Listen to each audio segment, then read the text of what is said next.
वक्त की बड़ी खबर आपको बता दें, छात्रों पर प्रधानमंत्री नरेंद्र मोदी ने ट्वीट किया है। प्रधानमंत्री नरेंद्र मोदी ने कहा, युवाओं का हित सबसे पहले है। छात्रों पर प्रधानमंत्री नरेंद्र मोदी की यह बड़ी प्रतिक्रिया सामने आई है। उन्होंने एक्स पर पोस्ट किया और लिखा, nothing is more important than welfare and future of youth, यानी कि युवाओं के भविष्य से ज्यादा सब महत्वपूर्ण और कुछ भी नहीं है। वो साफ तौर पर कह रहे हैं कि पेपर लीक के सभी मामलों में दोषियों को जल्द से जल्द कठोर दंड देने के लिए केस के त्वरित निस्तारण के लिए फास्ट ट्रैक कोर्ट का गठन किया जाएगा और इस संबंध में निर्देश दे दिए गए हैं कि संबंधित विभाग आवश्यक कार्रवाई सुनिश्चित करें। विद्यार्थियों के हितों को सुरक्षित करने के लिए सरकार द्वारा लिए जा रहे निर्णयों की श्रृंखला में ये एक महत्वपूर्ण कदम है। युवाओं के भविष्य के साथ खिलवाड़ करने वाले किसी भी व्यक्ति को बख्शा नहीं जाएगा। तो प्रधानमंत्री नरेंद्र मोदी से लगातार प्रतिक्रिया की मांग की जा रही थी। विपक्ष भी कह रहा था कि प्रधानमंत्री इस मुद्दे पर मौन क्यों हैं, लेकिन अब ये बड़ी प्रतिक्रिया सामने आई है प्रधानमंत्री नरेंद्र मोदी की, जहां पर उन्होंने साफ तौर पर कहा कि युवाओं का हित सबसे पहले है। अखिलेश शर्मा हमारे साथ जुड़ गए इस पूरी खबर पर ज्यादा जानकारी के साथ। अखिलेश, प्रधानमंत्री का ये ट्वीट कितना महत्वपूर्ण हो जाता है उन हालातों में जब स्थिति आउट ऑफ कंट्रोल होती हुई नजर आ रही है, क्योंकि देर रात जो हिंसा पनपी है उससे गंभीरता को समझा जा सकता है, और साथ ही फास्ट ट्रैक कोर्ट में भी मामले को लेकर जाने को लेकर उन्होंने जो जिक्र किया वो कितना मददगार साबित होगा। देखिए, सरकार पहले दिन से कहती आई है कि सरकार के दरवाजे छात्रों के लिए बातचीत के लिए हमेशा खुले हैं। सरकार छात्रों से हर मुद्दे पर बातचीत करने के लिए तैयार है। यही कारण है कि वरिष्ठ मंत्री जेपी नड्डा और उसके बाद डॉक्टर जितेंद्र सिंह सोनम वांगचुक से मिलने गए और साथ ही जो प्रदर्शनकारी उनके प्रतिनिधिमंडल से मुलाकात भी की, और साथ ही अब पीएम मोदी ने स्पष्ट कर दिया है। मंगलवार को भी उन्होंने संसदीय दल की बैठक में कहा था कि जो दोषी हैं उनको कड़े से कड़ी सजा दिलवाई जाएगी। साथ ही उन्होंने कहा कि ये घोर पाप हुआ है और ये कहा था कि जो वकील हैं, बड़े वकील हैं, उनको भी इसमें आना चाहिए। अब खुद पीएम मोदी ने एक्स पर पोस्ट करके कहा है कि देश के जो युवा हैं उनका हित और उनका भविष्य सरकार की सर्वोच्च प्राथमिकता है। पेपर लीक के सभी मामलों में जो दोषी है उनको जल्द से जल्द कठोर दंड दिया जाएगा। इसके त्वरित निस्तारण के लिए फास्ट ट्रैक कोर्ट्स बनाई जाएंगी और निर्देश दे दिए गए हैं कि संबंधित जो विभाग है वो इस बारे में आवश्यक कार्रवाई को करें। और साथ ही ये भी कहा है कि इसके आगे भी और भी कदम सरकार की ओर से उठाए जाएंगे, ये इशारा उन्होंने किया है। उन्होंने कहा कि विद्यार्थियों के हितों को सुरक्षित करने के लिए सरकार द्वारा लिए जा रहे निर्णयों की श्रृंखला में ये महत्वपूर्ण कदम है, यानी और भी निर्णय आगे आने वाले समय में होंगे। और उन्होंने आखिर में चेतावनी भी दी है, कहा है कि युवाओं के भविष्य के साथ खिलवाड़ करने वाले किसी भी व्यक्ति को बख्शा नहीं जाएगा। अखिलेश, साथ ही छात्र उनका प्रतिनिधिमंडल लगातार यही मांग कर रहे थे कि संवाद तो कीजिए, बातचीत तो शुरू कीजिए, और अब जब प्रधानमंत्री नरेंद्र मोदी की तरफ से इसकी पहल की जा रही है तो क्या अब समझा जाए, माना जाए कि ये आंदोलन यहीं रुक पाएगा? देखिए, कोशिश तो सरकार की यही है। कल रात को भी आपने जो सोनम वांगचुक का बयान देखा होगा, उसमें उनका रुख नर्म साफ तौर पर दिखाई दे रहा था। वो कह रहे थे कि जो शिक्षा व्यवस्था है, जो परीक्षा प्रणाली है, उसमें व्यापक सुधार होने चाहिए। सरकार भी अपनी ओर से यही बात कह रही है कि वो भी इसमें आमूलचूल परिवर्तन करने के लिए प्रतिबद्ध है। तो ऐसे में सरकार और प्रदर्शनकारियों की जो एक बड़ी बात है वो आपस में मिलती हुई दिखाई दे रही है। जहां तक राजनीतिक विरोध का प्रश्न है तो सरकार ने विपक्ष को रीच आउट किया है। कल भी सरकार की ओर से विपक्ष से बातचीत हुई थी और ये कहा गया था कि सरकार संसद में इस पर चर्चा करने के लिए तैयार है। बीजेपी के एक सांसद की ओर से इस पर चर्चा के लिए नियम 193 के तहत नोटिस भी दे दिया गया है। तो सरकार चाहती है कि इस पर चर्चा हो जाए ताकि सारी बातें देश के सामने संसद के माध्यम से आ सके। आप हमारे साथ बने रहिएगा। एक बार फिर से उस ट्वीट को हम दिखा देते हैं जो प्रधानमंत्री नरेंद्र मोदी ने छात्रों के लिए किया है। लगातार मांग छात्रों की जा रही थी कि बातचीत की शुरुआत हो और इसे पहल माना जा रहा है। हालांकि इससे पहले सरकार के मंत्री भी उनसे मुलाकात करने पहुंचे। उन्होंने लिखा अपने ट्वीट में कि देश के युवाओं का हित और उनका भविष्य हमारी सर्वोच्च प्राथमिकता है। आगे उन्होंने लिखा कि पेपर लीक के सभी मामलों में दोषियों को जल्द से जल्द कठोर दंड देने के लिए केस के त्वरित निस्तारण के लिए फास्ट ट्रैक कोर्ट्स का गठन किया जाएगा। बड़ा आश्वासन प्रधानमंत्री ने दिया है। इस संबंध में निर्देश दे दिए गए हैं कि संबंधित विभाग आवश्यक कार्रवाई को सुनिश्चित करें, यानी कि जो संबंधित विभाग उनसे कार्रवाई करने को लेकर निर्देश दिए गए। और साथ ही विद्यार्थियों के हितों को सुरक्षित करने के लिए सरकार द्वारा लिए जा रहे निर्णयों की श्रृंखला में एक महत्वपूर्ण ये बड़ा कदम होगा।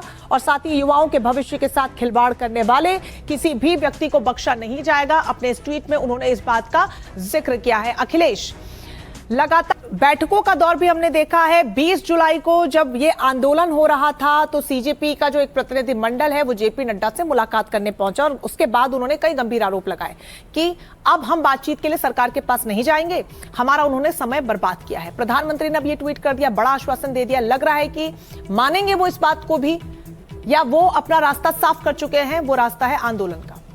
कल भी इस बात की संभावना थी कि बातचीत हो, हालांकि कल देर शाम तक बातचीत नहीं हो पाई थी। कल रात को जब जेपी नड्डा ने प्रेस कॉन्फ्रेंस की तो उनसे पूछा भी गया था, तो उन्होंने कहा था कि कल मुलाकात नहीं हुई है। लेकिन हाँ, ये बात जरूर है कि सरकार बातचीत करने के लिए तैयार है। ये संदेश भी प्रदर्शनकारियों को दे दिया गया है कि सरकार इस मुद्दे पर बातचीत करने के लिए तैयार है। अब किस शक्ल में बातचीत होगी, ये इस पर चर्चा चल रही है।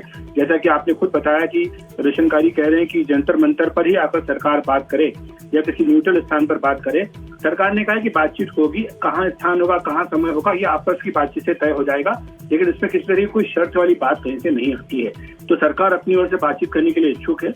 यही कारण है कि सोनम वांगचुक से मिलने के लिए 2 वरिष्ठ मंत्री परसों रात को गए भी थे। करीब 1 घंटे तक डॉक्टर जितेंद्र सिंह और जेपी नड्डा उनके साथ रहे और ये कहा उन्होंने के बाद में कि काफी अच्छी बातचीत हुई। इसके बाद कल शाम को आपने सोनम वांगचुक का स्टेटमेंट भी देखा है, जिसमें उन्होंने कहा है कि सरकार की जो बातें हैं, अगर वो कुछ बातें मान ले तो वो अपना आमरण खत्म करने के लिए भी तैयार है। तो एक तरह से ये थोड़ी बहुत सहमति बनती दिख रही है। और दूसरी तरफ बड़ा पहलू इसका ये भी है, जिसको नजरअंदाज नहीं किया सकता, कि जिस तरह से लगातार ये हिंसक रूप लेता जा रहा है इनका प्रदर्शन, उसके कारण भी चिंता है। क्योंकि इसमें छात्रों का जो आंदोलन है, उनके जो मुद्दे जायज हैं, चिंता भी है और एक बड़ी चुनौती भी है, क्योंकि छात्र त्वरित एक्शन की मांग कर रहे हैं और उस एक्शन में सबसे बड़ी मांग जो शामिल है वो है शिक्षा मंत्री के इस्तीफे की। धर्मेंद्र प्रधान इस्तीफा दें।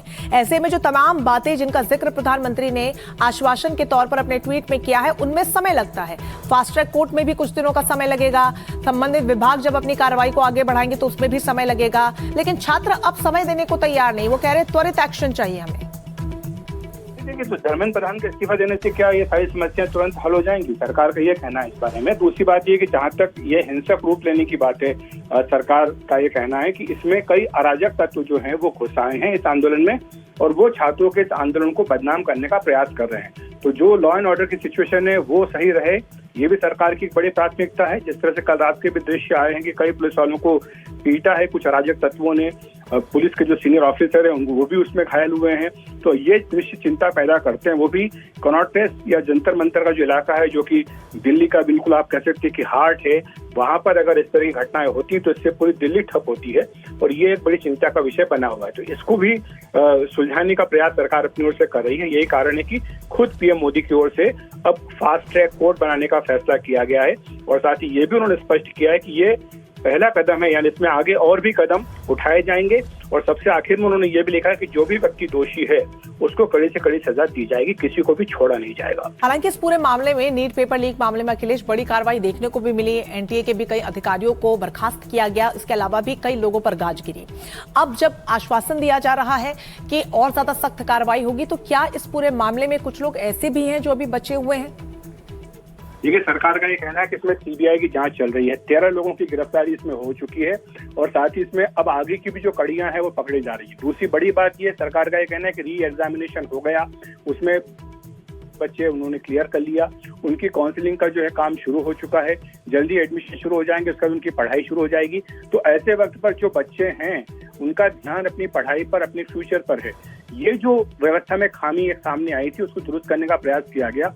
और जैसा कि खुद कल जेपी नड्डा ने प्रेस कॉन्फ्रेंस में सिलसिलेवार ढंग से बताया कि किस तरह से पेपर लीक अभी तक लगातार कई राज्यों में हुए हैं, जिनमें कि कई कांग्रेस शासित विपक्ष के शासन वाले राज्य भी हैं। तो ये पेपर लीक का मामला किसी एक राज्य का, ये केवल केंद्र सरकार का मामला नहीं है, बल्कि पूरे देश की बड़ी समस्या बनकर के उभरा है। इसको कैसे इससे निपटा जाए, इसमें सबको मिलकर काम करना होगा। इस पर राजनीति करने से कोई लाभ नहीं होगा। बिल्कुल अखिलेश, कई दफा रिफॉर्म्स का भी जिक्र हुआ है कि जो शिक्षा की प्रणाली में है उसमें रिफॉर्म्स लेकर आया जाए। विपक्ष भी इसको लेकर मांग कर रहा है और छात्रों की तो मुख्य मांग रही है। क्या उसको लेकर भी कोई रोड मैप तैयार होता हुआ अब आगे नजर आएगा प्रधानमंत्री के इस पोस्ट के बाद? देखिए, बिल्कुल निश्चित तौर पर जो मैंने शिक्षा मंत्री धर्मेंद्र प्रधान का इंटरव्यू किया था उसमें उन्होंने स्पष्ट तौर पर कहा था कि सरकार बेहद गंभीर है, आगे इसमें चलकर के कई व्यापक सुधार किए जाएंगे। एक जो बड़ी समिति बनी थी उसकी सिफारिशों के आधार पर भी कई फैसले किए गए हैं। आने वाले वक्त में इसको और ज्यादा किस तरह से चुस्त दुरुस्त किया जाए सिस्टम को, ताकि पेपर लीक न हो पाए, ये भी सरकार इस पर विचार कर रही है। साथ ही जो पाठ्यक्रम है, जो बच्चों की एक बड़ी शिकायत होती है कि इसमें सीबीएसई के पाठ्यक्रम के अलावा और भी कई सारी चीजें बाहर से पूछी जाती हैं। यही कारण है कि बच्चों को कोचिंग का सहारा लेना पड़ता है और कोचिंग पर डिपेंडेंसी होने के कारण ही आप देख रहे हैं कि कोचिंग के तौर पर देश में कितना बड़ा एक उद्योग फल फूल रहा है और छात्रों की जो निर्भरता लगातार बढ़ रही है, इस पर भी आमूलचूल परिवर्तन किया जाएगा।